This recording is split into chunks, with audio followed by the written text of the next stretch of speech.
Shalom! Hoje vamos continuar falando sobre gente como a gente. Mas eu quero iniciar falando sobre um dos temas que é o tema de hoje, desse personagem que vamos abordar, mas é um dos temas mais mal compreendidos na Bíblia, que é a graça. Isso porque a maioria dos cristãos acabam se dividindo nos seguintes pontos. Existem aqueles que vivem num esforço contínuo para agradar a Deus. Se esquecem que a fonte da sua salvação, a fonte da sua bênção é o Senhor. E que aquilo que nós precisamos para sermos salvos e aquilo que precisamos para sermos abençoados já foi conquistado por Jesus na cruz. No entanto, por muitos motivos, os mais diversos motivos, há pessoas que não conseguem aceitar isso, porque sempre consideram que tem que se esforçar, tem que conquistar, tem que fazer coisas para merecer o favor de Deus. Mas o favor de Deus não vem pelo que fazemos, mas pelo que Jesus já fez. Um outro grupo de pessoas, de cristãos, são aqueles que vivem em frustração contínua, porque eles se esforçam, e muitas vezes não veem seus propósitos se concretizarem. E em função disso, porque não veem resultados, não veem frutos, não veem aquela bênção chegar, acabam vivendo em frustração contínua. E muitos desses acabam se desviando da fé, abandonando a fé, ficando indiferente à fé cristã. E o terceiro grupo de pessoas é formado por aqueles que vivem uma permissividade. Jesus fez tudo, pela graça, os meus pecados passados, presentes e futuros foram perdoados, então eu posso fazer o que eu quiser, porque eu vou para o céu de qualquer jeito, porque a graça me dá essa garantia. Então, por causa disso, são pessoas que acabam aceitando pecados na sua vida, permitindo que o pecado continue, porque lá no fim tudo vai dar certo, porque a graça de Deus, Jesus me abençoa não pelo que eu faço, é pelo que Jesus fez, e por conta disso, se eu fizer coisa errada, vai passar em branco. E se esquece de que Deus, que é graça, Ele também julga as nossas obras, e a Bíblia fala sobre isso. Quando a gente olha, por exemplo, para a carta que Paulo escreveu aos Gálatas, nós descobrimos que o apóstolo Paulo chama a atenção daqueles cristãos porque durante a caminhada eles perderam de vista essa verdade. Por isso, lá no capítulo 3, no verso 3, ele chama aqueles cristãos de insensatos, porque eles começaram pelo Espírito, mas estavam, entre aspas, aperfeiçoando pela carne, pelas próprias obras.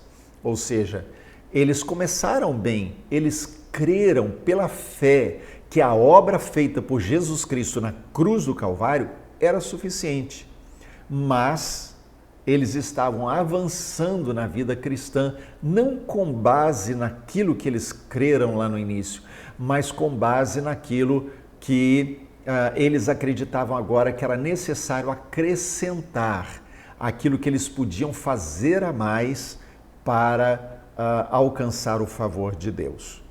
Então, a gente pode pegar esses dois aspectos, né? Um é a graça pura, é Deus revelando o seu amor, a sua bondade em nosso favor, sem merecermos. Ou seja, Paulo escrevendo lá aos Romanos, capítulo 5, verso 8, ele diz que Deus prova o seu amor para conosco pelo fato de que Cristo morreu por nós, sendo nós ainda pecadores. Essa é a graça pura. Mas o outro lado da história é eu ou você, como os cristãos de Gálatas, da Galácia, melhor dizendo, nós começamos a lançar mão do nosso esforço, da nossa carne, da nossa capacidade pessoal para viver a vida cristã e nos esquecermos da graça. E aí é que nós chegamos numa linda história que revela a graça de Deus de forma adequada. Mas antes disso, vamos orar.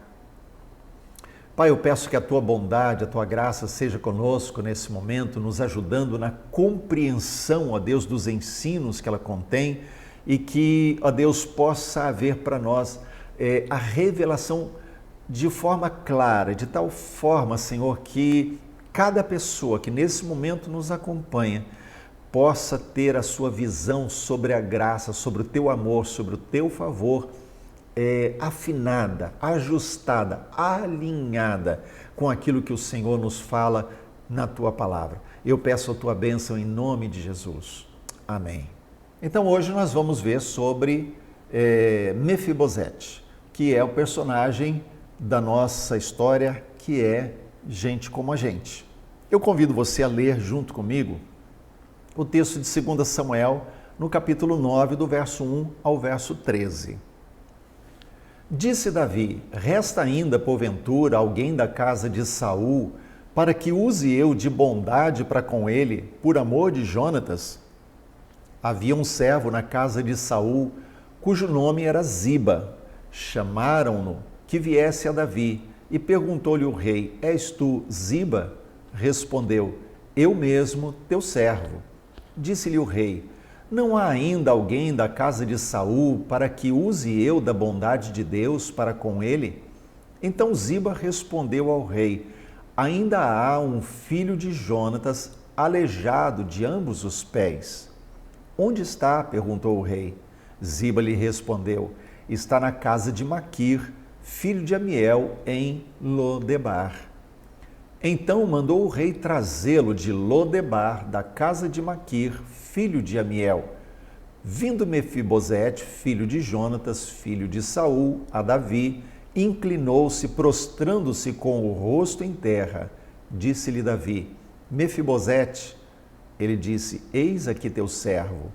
Então lhe disse Davi: não temas, porque usarei de bondade para contigo, por amor de Jonatas, teu pai, e te restituirei todas as terras de Saul, teu pai, e tu comerás pão sempre à minha mesa. Então se inclinou e disse: quem é teu servo para teres olhado para um cão morto, tal como eu?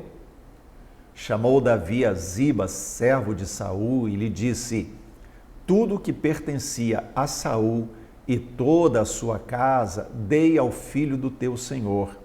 Trabalhar-lhe-ás, pois, a terra, tu e teus filhos e teus servos, e recolherás os frutos, para que a casa de teu senhor tenha pão que coma. Porém, Mefibosete, filho do teu senhor, comerá pão sempre à minha mesa.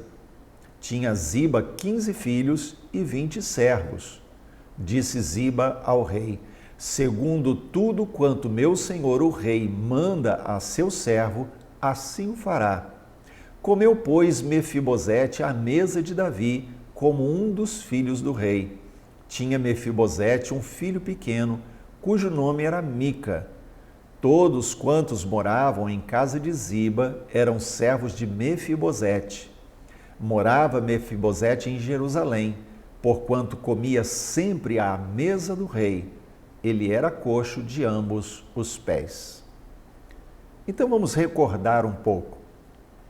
Mefibosete, ele era neto de Saul, filho de Jonatas, e quando a gente retrocede um pouquinho na história, lembramos que quando Davi assumiu o trono, havia uma expectativa, e essa tinha a ver com os costumes da antiguidade. Quando um novo rei, uma nova linhagem assumia o trono, então eles exterminavam, eles matavam todos os descendentes e toda a família, todos que tinham vínculo familiar com o rei deposto ou morto, para que não houvesse nenhuma luta por sucessão posteriormente.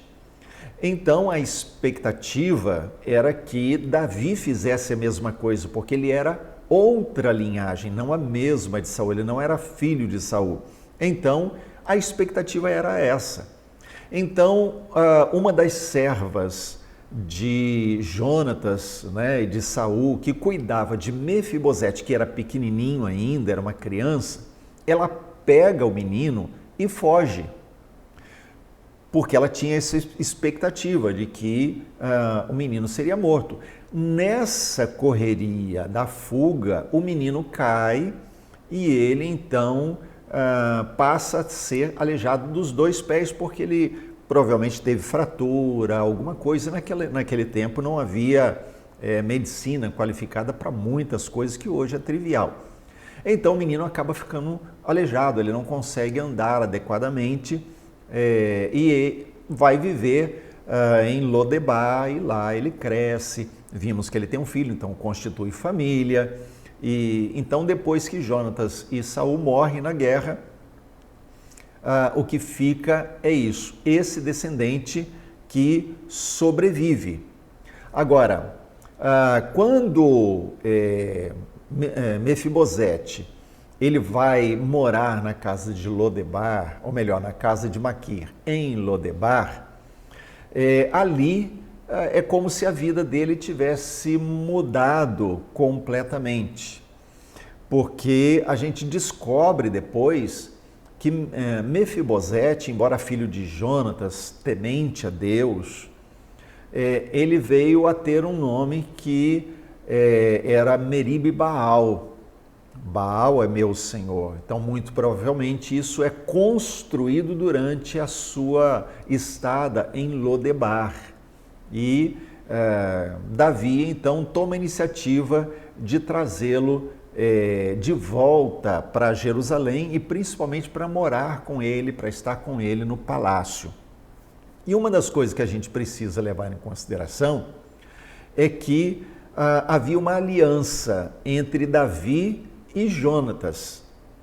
Então, se lembrar, certa vez, Saul queria que Jonatas ele espreitasse Davi para dizer a Saul onde Davi estaria, como ele poderia ser pego, preso e morto. E Jonatas, sabendo que Davi era o escolhido de Deus, eleito por Deus para suceder o seu pai, ele protege Davi. E eles têm uma aliança ali entre eles, de forma que, depois da morte de Jonatas, uma das coisas que Davi faz é perguntar: existe algum descendente de Jonatas? Ele não pergunta de Saul. Ele não está preocupado nem interessado se houve algum outro descendente, alguém da linhagem de Saul que tenha sobrado. Ele pergunta de Jonatas, porque havia uma aliança. E isso vai aparecer lá em 1 Samuel, capítulo 20. E isso revela algumas coisas. Em primeiro lugar, seja grato. Sempre revele a sua gratidão quando alguém faz algo por você. E isso precisa ser algo natural do nosso coração. Há pessoas que não são gratas, elas não conseguem expressar gratidão adequadamente por outras pessoas pelo que elas fazem. Então, essa falta de gratidão muitas vezes quebra relacionamentos ou interrompe a bênção. Seja grato, como Davi foi. Ele foi grato porque esse Jonatas, ele agia em favor de Davi. Então, o que Davi fez foi, de alguma forma, retribuir isso, abençoando e cuidando de um descendente de Jonas. Então, reconheça o bem que outros te fizeram. Olhe para trás.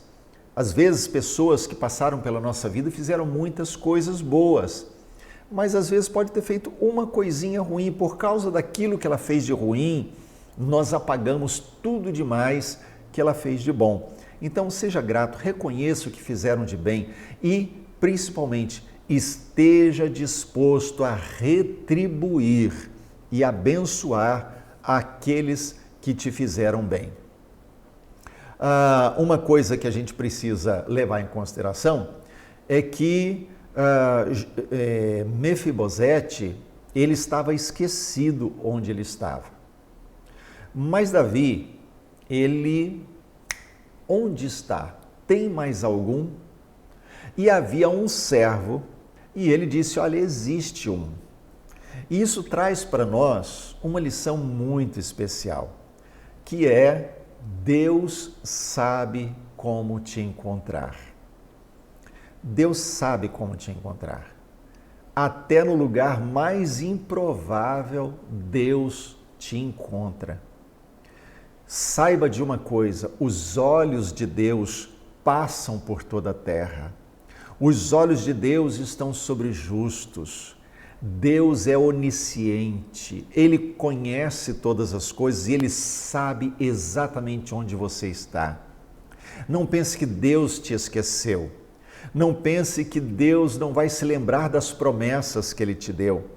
Deus sabe exatamente quem é você, onde você está, o que você precisa. Então, não se preocupe com isso. Deus sabe onde te encontrar, mesmo que seja no lugar mais escondido. Lembra de Davi? Davi, ele foi esquecido pela família quando o profeta Samuel foi na casa de Jessé para escolher o novo rei de Israel. E então, Jessé cuidou de trazer o filho mais velho, depois o outro, e foi passando até que acabaram-se os filhos. E Samuel pergunta, tem mais alguém? Porque é esquisito, Deus me mandou aqui para escolher o rei. Os seus filhos passaram e não é nenhum deles, então falta alguém. Tem alguém, ele está lá no pasto cuidando das ovelhas. Deus encontrou Davi por trás da malhada. Deus encontrou Mefibosete lá em Lodebar. Sabe o que quer dizer Lodebar? Quer dizer sem pasto. Em outras palavras, lugar de miséria, lugar onde as pessoas tinham que lutar para ter pão. Então, Mefibosete morava num lugar que era um lugar miserável. E ele morava na casa de Maquir. E Maquir quer dizer vendido. Em outras palavras, alguém sem identidade. Então, veja só, Mefibosete, ele é criado por Maquir, um homem sem identidade que morava num lugar miserável. Ali ele ficou escondido. Ele não podia lançar mão de riquezas, de bens da coroa, do palácio, porque Saul era morto, seu pai Jonatas era morto e ele estava esquecido lá. Foi levado pela empregada do palácio, escondido, com certeza não teve tempo de levar nada para sobreviver. Então ele viveu miseravelmente esse tempo todo na casa de um homem sem identidade. E é ali que Deus foi encontrar. E a lição que fica disso é: o que importa não é como você se vê, nem como os outros te veem, mas como o rei te vê. Veja só uma coisa, quando Davi pergunta se há alguma descendência de Jonatas que tivesse sobrevivido, o servo Ziba, ele se lembrou. Mas veja, ele não fala assim, existe um Mefibosete. Não.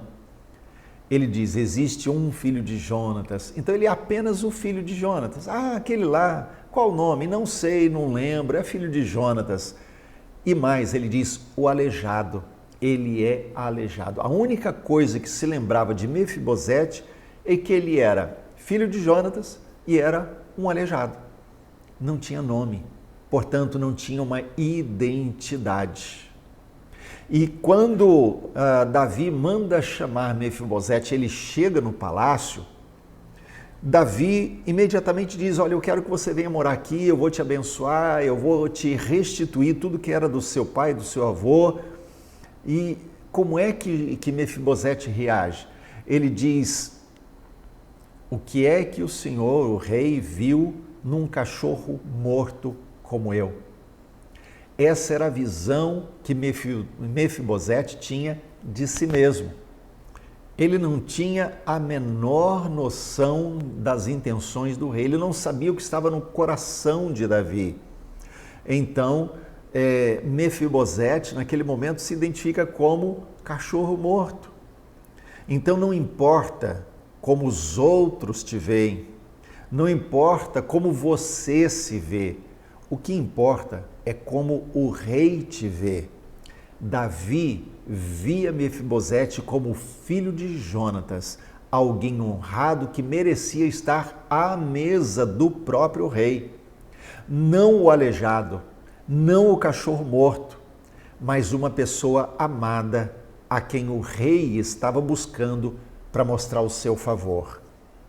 Percebe, muitas vezes nós não entendemos a graça porque a visão que nós temos de nós mesmos é como a de Mefibosete. Não nos vemos dignos de receber gratuitamente da bondade de Deus, do favor de Deus. Não conseguimos conceber que a salvação eterna e poder estar na presença do Pai, de Deus, por toda a eternidade, não conseguimos conceber que isso nos seja dado gratuitamente. Porque a visão que nós temos de nós mesmos nos bloqueia. E então consideramos por isso que não, eu só posso receber se eu fizer por merecer. Eu sou uma pessoa que tem um coração ruim. Eu ainda caio e muitas vezes erro. Eu não mereço, eu tenho que fazer por merecer. Depois que eu tiver uma vida boa, eu decido seguir Jesus, porque eu ainda não mereço. Lembre-se, como Jonatas era o pai de Mefibosete, e Mefibosete tinha uma linhagem. Mefibosete não se considerava digno, mas a linhagem real dele estava no sangue. Por isso, Davi disse, eu quero ele na mesa da linhagem real. E eu quero dizer para você, o dia que você entregou a sua vida para Jesus, você nasceu de novo. A Bíblia nos diz em João capítulo 3 que é necessário nascer de novo. E quando nascemos do Espírito, quando nós nascemos de Deus, entramos na linhagem real, passamos a fazer parte da linhagem real e, portanto, eu e você podemos nos assentar à mesa do Rei. Não, nós não somos os aleijados, nós não somos cachorro morto, nós somos da linhagem real e temos o privilégio da presença do Rei constante. Então, nós aprendemos uma grande lição assim. A outra lição que nós podemos aprender na história de Mefibosete é que o mais importante não é o seu passado, o mais importante é o seu futuro. Eu acredito que Mefibosete era alguém despedaçado pela vergonha e ele cresceu naquele lugar de miséria, na casa de um homem sem identidade, e ele com certeza alimentou muitos sentimentos negativos, uma autoimagem caída. Mas também eu imagino que Mefibosete, de alguma forma, guardou no seu coração, na sua memória, lá no fundo da sua memória, quem era o seu pai e os princípios que ele havia regido a sua vida, né, de Jonatas. Então, eu acredito que alguma coisa ficou lá no coração dele, possivelmente a sua ama, a criada que havia fugido com ele, possa ter transmitido alguma coisa também para a vida de Mefibosete. Tanto é que a esperança, a expectativa que havia no coração de Mefibosete fez com que ele desse ao seu filho o nome de Mica. E Mica significa quem é semelhante a Jeová. Quem é semelhante a Jeová? Então veja, ao mesmo tempo em que Mefibosete é criado no lugar de miséria, na casa de um homem sem identidade, em que ele passa a ser conhecido como Meribe Baal, aquele que declara Baal é meu Senhor. Ao mesmo tempo que isso se transcorre ao longo da vida de Mefibosete, agora ele está na casa do rei e ao mesmo tempo ele traz consigo algo que é de esperança. O seu filho se chama Mica, se chama quem é semelhante a Jeová. Então, nós vemos que o mais importante não são as lutas pelas quais você está passando, o mais importante não são as lutas que você já passou, O mais importante não são essas coisas. Na verdade, o mais importante é o que vem daqui para frente. São as decisões que você pode tomar e a maneira como pode a sua vida transcorrer a partir de agora. Então, o mais importante não é o seu passado, o que você passou, mas o seu futuro. A história de José, por exemplo, ela é rica para nos ensinar sobre isso. José, ele jovenzinho, já recebia sonhos de Deus, mas os seus irmãos começaram a ficar cheios de inveja, de ciúmes, e eles decidiram matar José. Na última hora decidiram não matar, mas venderam ele como escravo, e ele vai parar no Egito como escravo de um homem, um alto oficial do faraó. E lá ele fica um longo tempo da sua vida, vai parar na prisão, mas ao final das contas ele chega a se tornar o segundo mais poderoso da terra, o segundo mais poderoso do Egito, a ponto de ele administrar a riqueza de todo o Império Egípcio.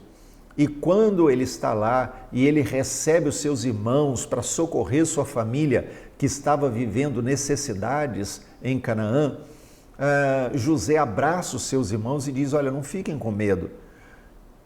Eu estar aqui no Egito e tudo que eu passei não foi obra de vocês, foi Deus que me trouxe para cá.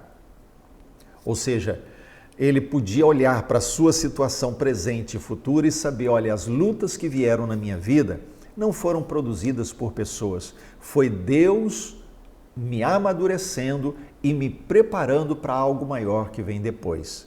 E eu quero dizer isso para você, as lutas que você tem passado, elas servem sim de prova, não para provar para Deus que você é bom, mas para amadurecer o seu caráter e preparar o seu espírito para que você possa viver algo maior, melhor, mais poderoso, mais grandioso de Deus no seu futuro. Então, o mais importante não é como você começa, o mais importante não é como você viveu no passado, o mais importante é o seu futuro, o mais importante é como você vai terminar a história. José começou como um escravo de uma caravana de ismaelitas e ele termina como o segundo mais poderoso do Egito. Davi começou como um menino esquecido pela família e poderia ter rejeitado seus irmãos e sua família. E ele começa rejeitado lá no pasto, mas ele vai terminar como sendo o grande rei de Israel, entregando a coroa para o seu filho, coisa que Saul não conseguiu, mas entregando a coroa para o seu filho Salomão, com toda a planta e todo o recurso necessário para a construção do templo.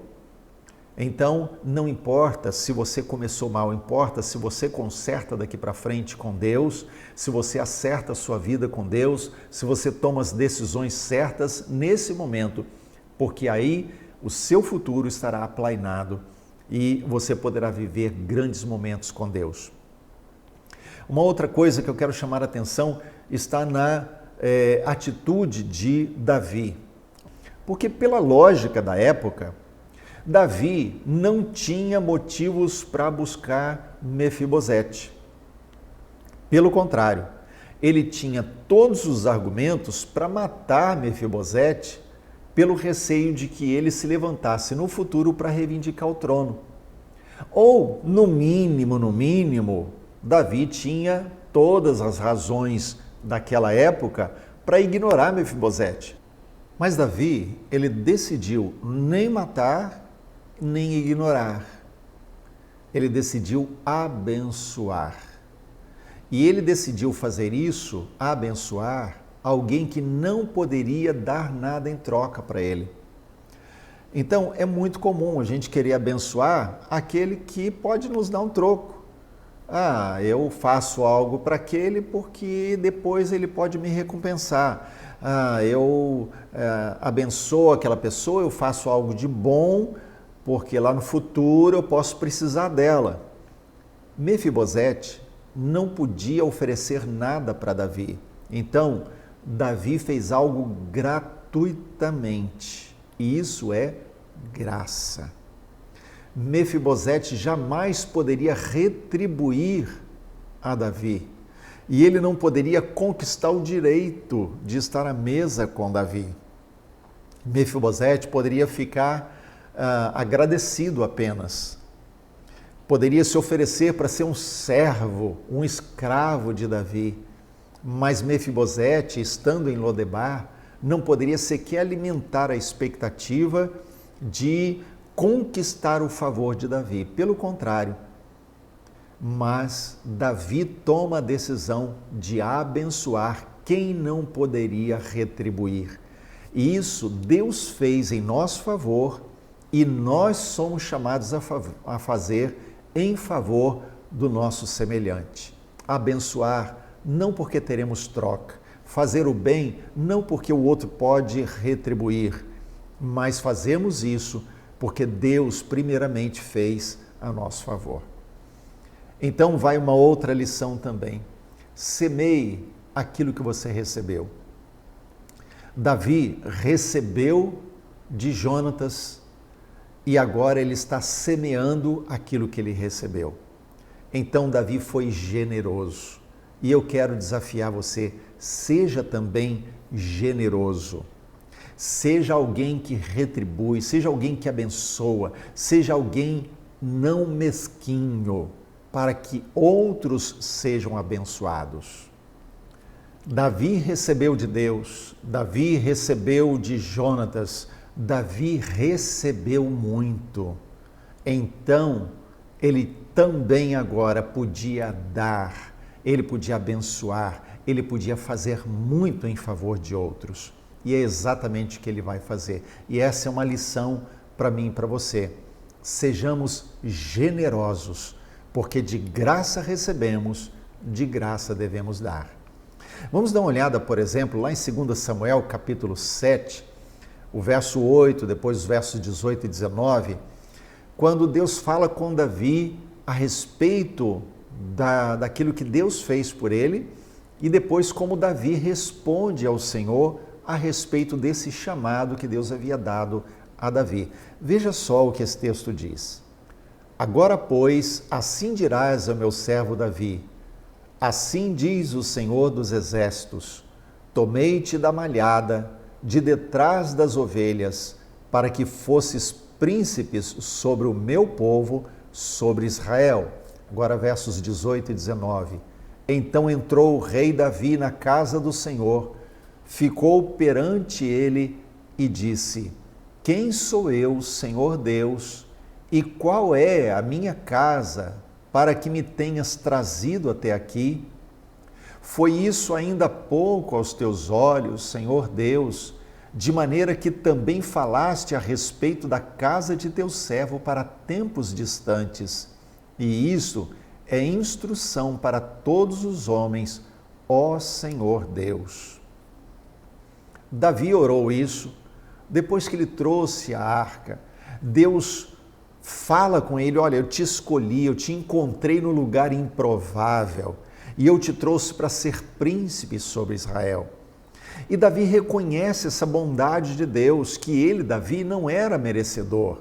Davi, ele faz uma declaração assim, marcante, porque Deus havia dito para ele não apenas que ele seria príncipe sobre Israel, mas que também que o Senhor lhe daria um descendente e o seu descendente se assentaria no trono, que Deus ia abençoar a sua descendência.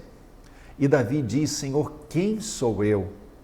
Quem é a minha casa para que o Senhor me abençoasse e prometesse bênçãos não só para mim, mas também para os meus descendentes? Isso é reconhecimento, isso é gratidão. Quantas vezes nós somos egocêntricos, ingratos para com Deus, porque o nosso Deus passa a ser o nosso umbigo, nós mesmos não conseguimos reconhecer que Deus é o Senhor da nossa vida. Então, quando Davi toma essa atitude em relação a Mefibosete, ele está mostrando a gratidão do próprio coração. E Mefibosete, que era aquele rejeitado, o aleijado, o apenas filho do Jonatas, passa a ser agora um príncipe, se assentando entre príncipes. E eu tenho para mim que a história de Mefibosete foi registrada dessa forma, para trazer para mim e para você lições preciosas. Porque Mefibosete é como eu e você, gente como a gente. Então, Deus te conhece. Deus sabe tudo que você já passou. Deus sabe todas as suas lutas. Deus sabe onde Ele já te trouxe. E Ele tem muito mais para você. E isso é graça. Então, decida viver o seu destino em Deus. Não importa como você se vê, não importa o que já falaram de você, não importa se seu pai ou sua mãe já disse que você não seria nada, não importa o que você já ouviu, importa o que o Rei, Deus, fala a seu respeito, e Ele olha para você e diz: você é um príncipe, você é uma princesa, venha se assentar à mesa com príncipes e princesas, com os filhos do Rei. Então, aceite o destino que você tem em Deus. Receba isso como graça, como bondade, como revelação daquilo que Deus tem como favor para você. A outra coisa é nunca se esqueça de semear aquilo que você já recebeu. Nunca se esqueça de retribuir aquilo que você já recebeu. Te abençoaram? Abençoe. Foram bons para com você? Seja bons para com os outros. Deus te abençoou? Seja canal da bênção de Deus para outras pessoas. Isso é graça, isso é receber de graça e isso é ser canal da graça. Então, assim como a graça te alcançou, alcance outros com a mesma graça da parte de Deus. A história de Mefibosete é a história da graça de Deus. Alguém que não merecia, alguém que na verdade merecia a morte pelos costumes da época, alguém que na verdade podia ter sido totalmente ignorado, foi amado, profundamente amado. É graça de Deus. Alguém que não tinha um nome, seu nome tinha sido mudado, tinha sido talvez até educado por Maqui para adorar Baal, mas agora ele vem para a mesa do rei, onde Deus é honrado, onde o rei é um homem segundo o coração de Deus, segundo o coração do Altíssimo. Isso é graça de Deus. Agora, Mefibosete é aquele que se assenta à mesa do rei, tem entrada à casa do rei como um filho do rei. E eu quero dizer, quando a graça de Deus te alcançou em Cristo Jesus, foi para dar a você entrada à casa do Rei. Isso é graça de Deus. Quando nós descobrimos a graça de Deus, há uma postura que muda no nosso coração. Nós saímos daquela posição do permissivismo, de permitir tudo. Eu posso pecar, eu posso fazer coisa errada porque é pela graça. E vamos para o outro lado. Somos tão gratos pelo que Deus fez, que nos tirou de detrás da malhada, nos tirou da casa da miséria, nos tirou de um lugar de falta de identidade e nos trouxe para Ele. Somos tão gratos que queremos viver uma vida que agrada a Ele. A graça traz ao nosso coração a gratidão. E quando a gratidão, não vivemos de qualquer jeito. Não é que vamos nos esforçar para fazer coisas para agradar a Deus, mas vamos permitir que a nossa vida seja moldada e o nosso caráter seja transformado para sermos cada vez mais parecidos com o Rei e assim agradarmos o Rei.